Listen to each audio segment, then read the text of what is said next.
Firstly, I'd like to say thank you so much for inviting me. It's an honor to be here. It's a privilege to be here. It's a privilege to be speaking to so many people. I don't know if I'll be able to match the masterful, incredible presentation from Miss Dahlia or the strength of my good friend Jody McIntyre, who has inspired me. Both of these people have inspired me so much and pushed me forward to try and be a better person and better at what I do.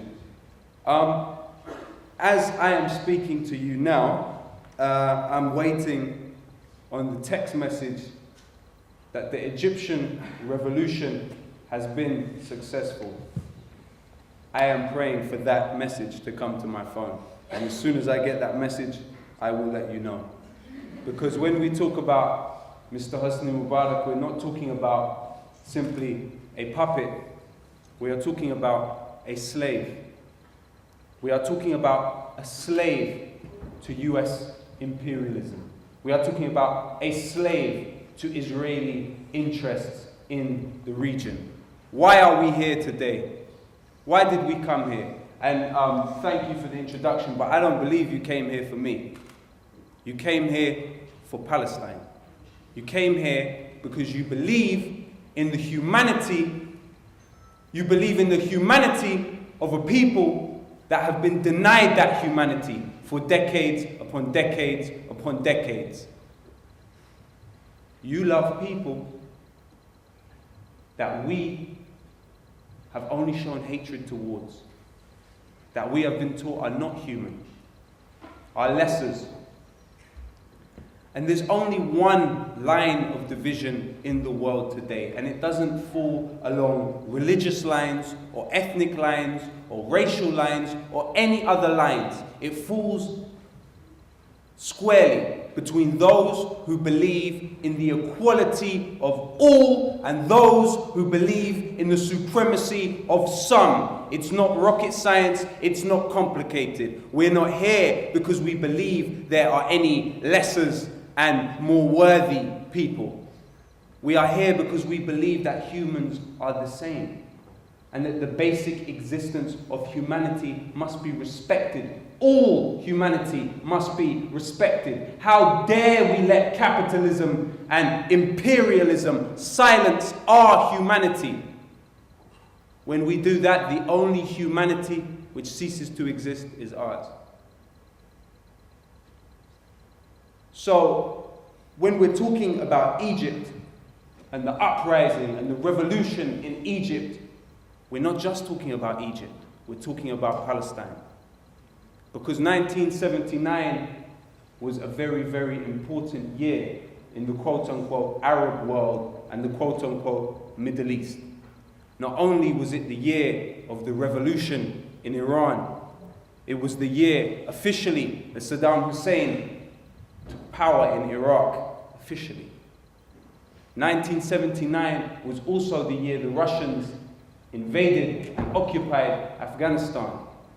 But 1979 was the year the leader, the dictator of Egypt, Sadat, sold his people's dignity. He sold his people's dignity. Now this dignity that he sold at Camp David, alongside Mr. Jimmy Carter, who now does lots of great work, but that's now. When this leader sold his dignity in '79, he didn't just sell his dignity, he sold his people's dignity and the dignity of all Arabs. Today, the people are reclaiming their dignity in Egypt. Today, the people are taking their dignity back, and they are saying, we refuse to live in subservience to Israeli interests. And you know, this is not about Israeli existence. This is not about the existence of Israel. This is about the expansion of Israel, because Israel is expanding. When Jody was talking about being in the West Bank and being in Jerusalem, this is the forefront of Israel's expansion. There are people, as we speak, being forced from their homes for no reason other than the fact that they are indigenous to that land. We can talk about Palestinian, but listen, we don't want and we can't allow the Palestinian people to go the way of the Aboriginal people of the land they now call Australia, or go the way of the native indigenous people of the land we now call the United States. Because I've just returned from Australia. And when you're talking about Australia, you are talking about a land which formerly was over 500 nations. Over 500 nations genocided for one. In Australian law, until 1967, the indigenous, native, Aboriginal people of that land were considered fauna and flora. Now, fauna and flora means plants and animals. The indigenous people of what we call Australia were considered plants and animals. Now, when we're talking about Australia, we are talking about a creature of the British Empire. Still today, Australia Day is celebrated. Well, what is Australia Day? Australia Day is the day in the late 1700s when Captain Cook arrived from here to there, and it's a very long way. When you go by plane, it's about 24 hours. So imagine how long it must have taken by ship. He arrived on those 500 plus nations on that land and stuck the British flag in the ground. And this is the day which is still celebrated to this day. That genocide is still celebrated, as Columbus Day is still celebrated, the genocide of the indigenous. Now, what we're talking about in Palestine is no different from what happened to the Aboriginal people of Australia and the native indigenous people of the United States. Now, when we're talking about the native indigenous people of the United States, the average life expectancy for the average indigenous male in the United States is the same as the life expectancy of the average male in Somalia and Afghanistan. Both of those countries have been on the receiving end of the US military bombs. Now, that is not a coincidence. That is not a coincidence. Now, we must ask ourselves, aside from every other word you connect to yourself as a human being, where do you stand? Where do you stand in a situation like this? Do you stand on the side of the invader, the usurper, the ethnic cleanser, the supremacist, or do you stand on the side of the indigenous, the defender, and the resistance? I know which side I'm standing on every single time.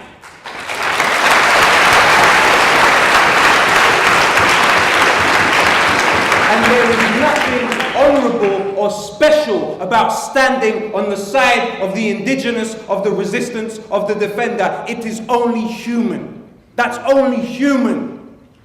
That doesn't make us good people.